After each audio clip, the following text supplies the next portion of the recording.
केंद्रीय स्वास्थ्य मंत्रालय ने जानकारी दी है कि भारत में कोरोना वायरस के एक नए डबल म्यूटेंट वेरिएंट का पता चला है।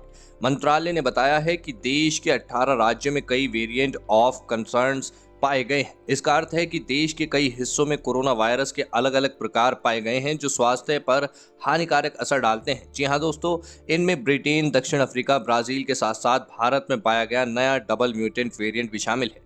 क्या होता है डबल म्यूटेंट वेरिएंट? विभिन्न प्रकार के वायरस के जीनोमिक वेरिएंट में बदलाव होना आम बात है और यह हर देश में पाए जाते हैं। भारतीय आयुर्विज्ञान अनुसंधान परिषद के पूर्व वैज्ञानिक डॉक्टर रमन गंगाखेड़कर ने बीबीसी हिंदी से कहा कि स्वास्थ्य मंत्रालय की ओर से जारी बयान में साफ नहीं है कि वह किस तरह के डबल म्यूटेंट की बात कर रहे हैं। उन्होंने कहा, स्वास्थ्य मंत्रालय ने E484Q और L452R म्यूटेशन के बारे में बताया है, लेकिन यह साफ नहीं है कि वह इन दोनों म्यूटेशन में दोबारा म्यूटेशन की बात कर रहे हैं या फिर इन दोनों वायरस के एक साथ मिलकर उसमें तब्दीली होने की बात कर रहे हैं।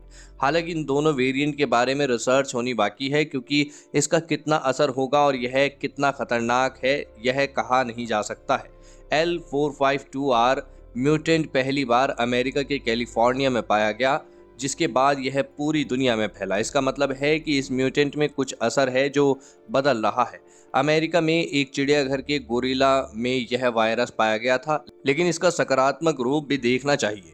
कैलिफोर्निया में इसका प्रभाव खत्म हो रहा है। लोग अगर कोविड-19 एप्रोप्रिएट बिहेवियर का पालन करते हैं तो इसका खतरा कम है। डॉक्टर गंगा खेड़कर कहते हैं कि दो वेरिएंट का एक साथ म्यूटेशन हो सकता है और वह आपस में मिल सकते हैं। यूके, ब्राजील और दक्षिण अफ्रीका वेरिएंट में तकरीबन 8 से 10 म्यूटेशन देखे जा चुके हैं।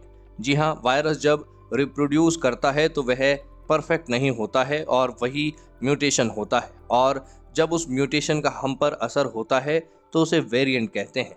नया म्यूटेंट वायरस कितना खतरनाक हो सकता है? इस सवाल पर डॉक्टर गंगा खेड़कर कहते हैं कि इस तरह के म्यूटेंट जिस तरह से हमारे यहाँ पाए जा रहे हैं उससे यह जितना कम लोगों को हो तो अच्छा है, क्योंकि यह जितना लोगों को होगा फिर यह उतना फैलेगा।